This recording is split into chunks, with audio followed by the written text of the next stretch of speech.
Hello everyone, I'm Todd Sumney, the Chief Industry Officer. I'm going to try to duck in on the camera here. Todd Sumney, Chief Industry Officer for HomeSmart International. I'm here today in Santa Clarita, California, and I'm here with Rene Enriquez and his team in the Santa Clarita office.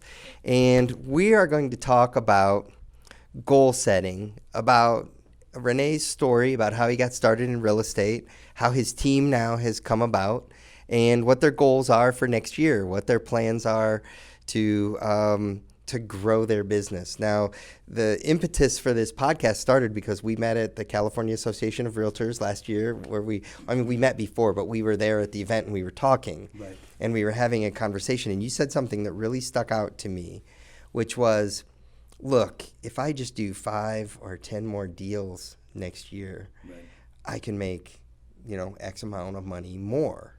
And there's all these things in the industry coming at agents, like, I'm supposed to do all these different things, but if I drown out the noise and I just focus on the right things, right, I can do more transactions just by focusing more. So I want to start with your story. Tell everybody how you got started in real estate and what your story was. Sounds good. Thanks a lot. So 5 years ago, I had to basically reinvent myself. I was in an industry for about 15 years and worked all the way up to VP and VP of Sales and Marketing for my past industry. And I had to reinvent myself. The whole industry kind of went under, and I looked at many different businesses and see what else I can do and what else I can make an impact. Real estate seemed to be one that I've always was curious. I kind of always nibbled into real estate, and so I said, why not? I think it's another opportunity for me to be able to help out some folks become homeowners, sell their homes, or whatever they need to do, make investments. 5 years ago, I went into a broker, which is a national broker, but they have a small office here in Santa Clarita. And my whole goal, when I looked at what I used to make, my salary, and then what I will need to make in terms, here in commissions, basically I broke it down. It's like, I will be happy and satisfied if I do one a month. I said, okay, great. Let me sit down with my broker. I need to strategize just to get one a month. So my surprise was my broker basically gave me this interesting look and said, you know what, Sonny, be happy if you hit, maybe 3 this year. And so that was around March. And so, I went back and I said, you know what, I know, you just can't you can't make it too complicated. Keep it very simple.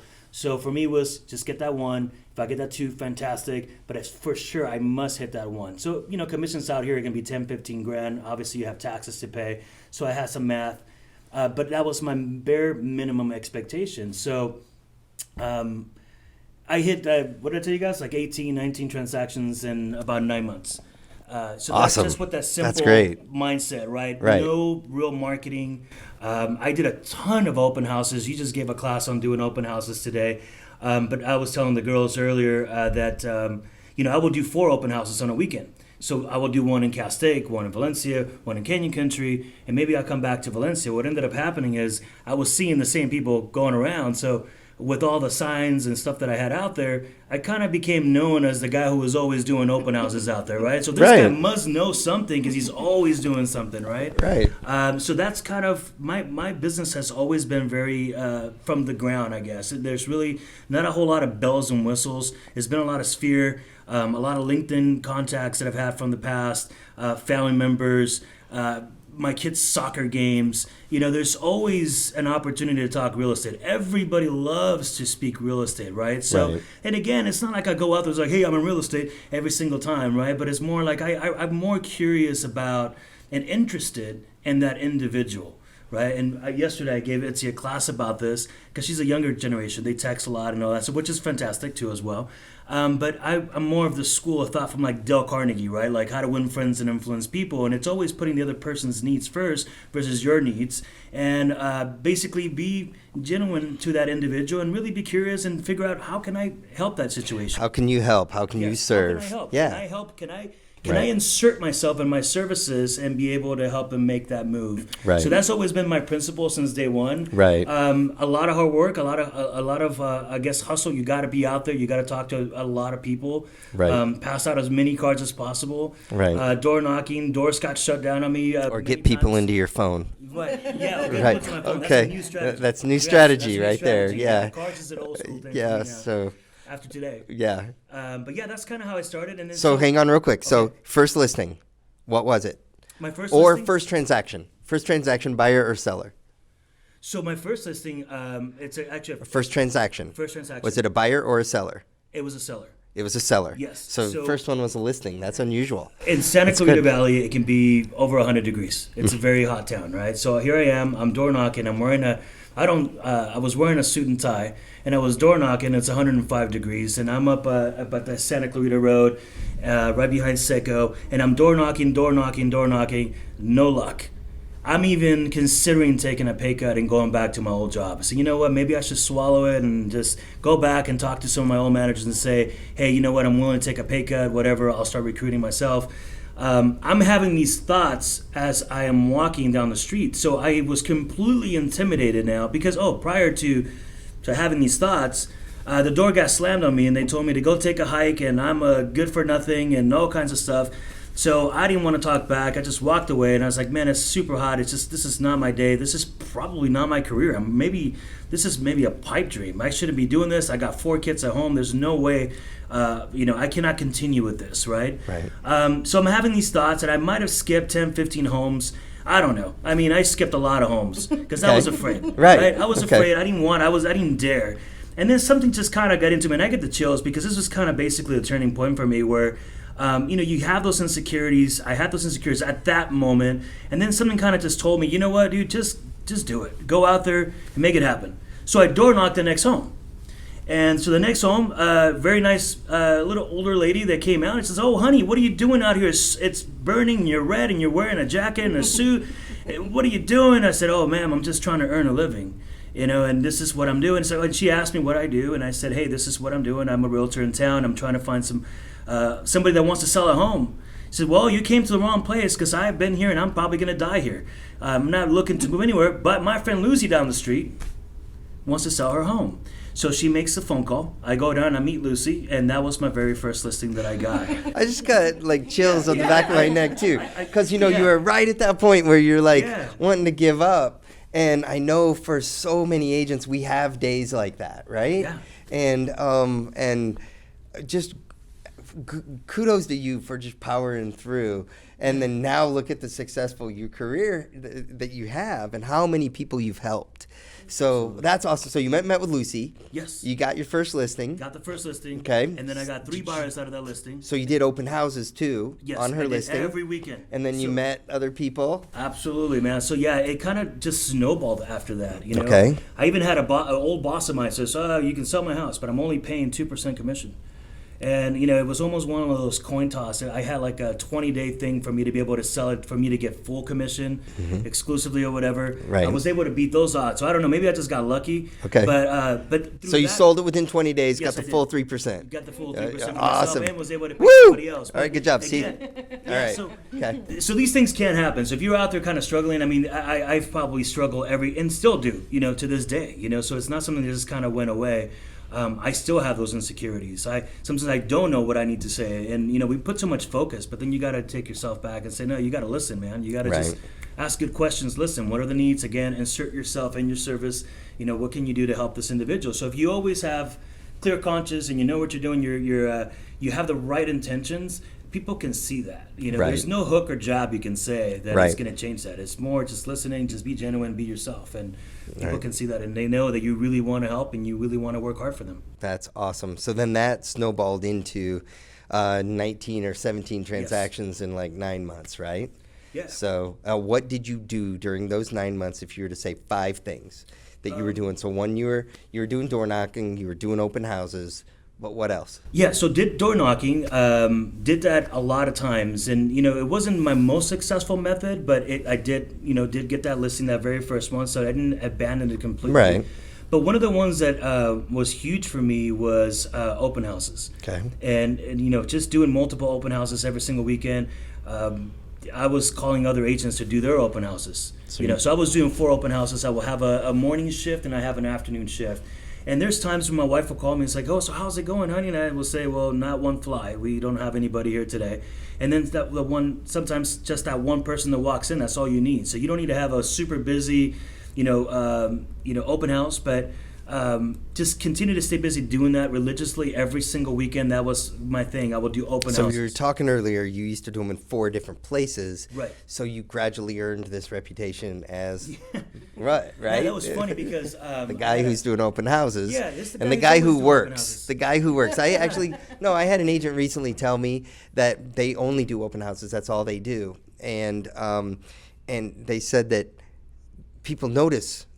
It's a woman, and she's like down in Carlsbad, and she's like, people notice her doing open houses, and they like, I want to hire the person that's working, that's doing the open houses that I know will work. That I've been watching you for weeks, work for everybody else. I want to hire you, work for me. Oh, wow. So and that's exactly how it works, because there's a lot of statistics. Open houses don't work. A lot of things that they say out there, right? But yeah. For me, open houses have always worked. I've been able to sell the same home. In fact, Maggie's been my witness. She's been there watching me, where I've sold that house right there at that time, got the person pre-approved at the open house, and got it into escrow by Monday. So it does work. It all depends, again, your intentions, right? But you have to be super active. Going back, I will do 4 of them, and then we'll do something like in Castaic, something in Valencia. So when people will drive around, they kept seeing my signs. Oh, that's the guy who's doing the open houses. Let's go talk to Rene. So they assumed that I knew my stuff, and right. I was brand new, but and I did. I knew a lot of stuff because I will study the areas and make sure that I knew what I was talking about. But yeah, you kind of become known for that, and I got in a lot of business from that. Love it. So what other marketing then did you do? Like, were there any other, I don't know, like first off, database. How'd you keep in touch with people, or how did you keep track of people? So my first year, I was basically, my database was my MLS. I would Right. plug him into the MLS. And then I was like, oh, I think Joey said he wanted to buy this. And then I will see how they're active. So I didn't have the monies to really spend on a CRM, right? So it was just kind of, I would just follow up with everybody, just call them. Right. But I didn't have a huge database. It was probably 100 and 150 new people that I was getting. And then, you subtract, it goes up and down, right? So that was it. Year 2, I did invest in a CRM and a website. It all came together in a package. And then that allowed me to be a little bit more sophisticated with my system, right? So now I can set reminders. I know who's a buyer, who's my past seller, when they're having an anniversary, everything. It just does everything for me. Right. So right now we're actually about to revamp that system as well. What system was that? Was that Realtor.com or Top Producer? Or No, I was using Chime actually, and Chime. it was a really good system. Okay, Chime. Very inexpensive.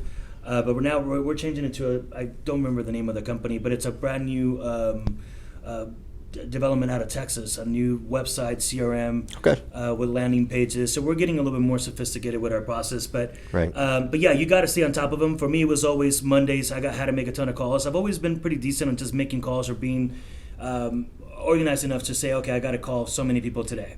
So I call people, make sure that I always, you can show up to the open houses, but if you don't call them, nothing's going to happen, right? So you have to make sure you call them immediately, send them a quick text, say, hey, it was great seeing you today. And then the other thing too is just being Johnny on the spot. And what I mean by that is when people came into an open house and they said, hey, you have to know your inventory, and they will tell you, you're asking them questions and they're telling you what their dream home, looks like, and you're a good listener. You can come up with some stuff that maybe they have not seen. And I said, hey, I'm out of this open house by 4 o'clock. By 4:30, I can show you this property. I think it's exactly what you're describing. And then you get to tell me, let me know yes or no if I'm right or wrong. But I think this is going to be the perfect home for you. So you just have to be Johnny on the spot, right? So you have to be able to, hey, 4:30, I have to a little call the extra agent. effort, right? Yes. And you got to be there because, again, whether they're working with somebody or not, they're out there on their own. And then if I find that right home for them, it's like, oh my gosh, man, Rene's found our home on the first time he went out there. Right. But it's just knowing your inventory, knowing what's out there, and being a really good listener to people too. So, and knowing the areas. Right. So fast forward to last fall when we met at when I saw you at the convention, California Association of Realtors, and you were saying, look, my guess is, I know how successful you are. I know that there's probably so many people like calling you, wanting you to come work for my company, come work for my company, come work for my company, do whatever. And, and I think that you were just talking about how there's so much noise, and so many products even on the trade show floor there at the convention, right? Right. And you just made a comment where you said, look, if I just concentrate and focus and kind of do the right things next year and just set my goal at 5 more homes or 10 more homes, I can, that means X amount of money to me. Right. And then that X amount of money, that's more than I can, get from some of these other sources, what they're promising me. So Absolutely. That was an aha for me of like, I wanted to make a note to get you on the podcast because that focus and that clarity is what I see in a lot of top producers that I interview, is that they don't try to do everything. And they also don't get caught up in too many shiny objects. Right. They really just concentrate on what they're doing. So tell us a little bit about what you're doing now in your business to do those extra transactions. You're growing a team. Right. How you built your team, because at one point you were by yourself. Right. When we met. How did you? So this has all happened since we met. Yes. Okay, that's great. So talk about that. What are you doing? So again, you get approached all the time. There's companies that are very aggressive. They're promising you, again, the shiny objects. There's a better way to do things, and there's probably some better things out there. But, it all boils down to what your goals are. I got into this business to sell real estate, and to be able to help individuals, make those moves that they need. Right. And that's my goal. My job is not to become a recruiter. My job is not to, if there is some, I've even been offered profit shares and things like that. But, in all reality, for me, if you just focus on doing, like we said, 5 more deals, right? So take those 5 more deals away from the ones that your original goal is for the year. And you can survive, you can get some marketing, pay all your bills. But add 5 more deals into the mix. What would that do for you? Well, now I got $20,000 to put on stocks. Yeah. And I can cash out whenever I want to. I don't have to wait. There's no waiting period. No vesting period. No. I don't have to do that. And you're not dependent on other people. Right. You don't have to depend. The other thing too is, when I said don't become a recruiter, if that's quantity, not quality. It has taken me literally 4.5 years to get to this point where I have these ladies in my team now, and that's because I've been very selective, and I want quality.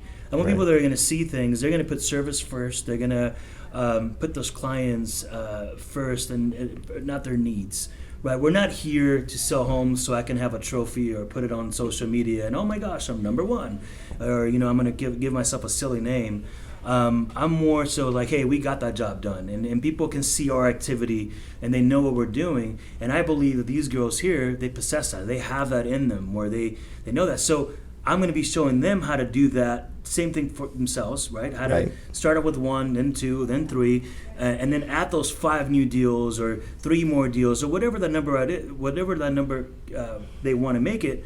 That can be their retirement. That can be they can strategize in many different ways. There's a lot of different ways that you can slice it. You just have to make plans. You have to really look at your business. Right. So for me, right now, the support system that I have here at HomeSmart and the team that I have, I'm just fortunate to be in this position, to be honest with you. I think this company kind of gets me, and I think our businesses align, right? So the ideology behind why we do what we do just really does align. It's not. So as a team, talking with you before we started recording, you all feel like a team.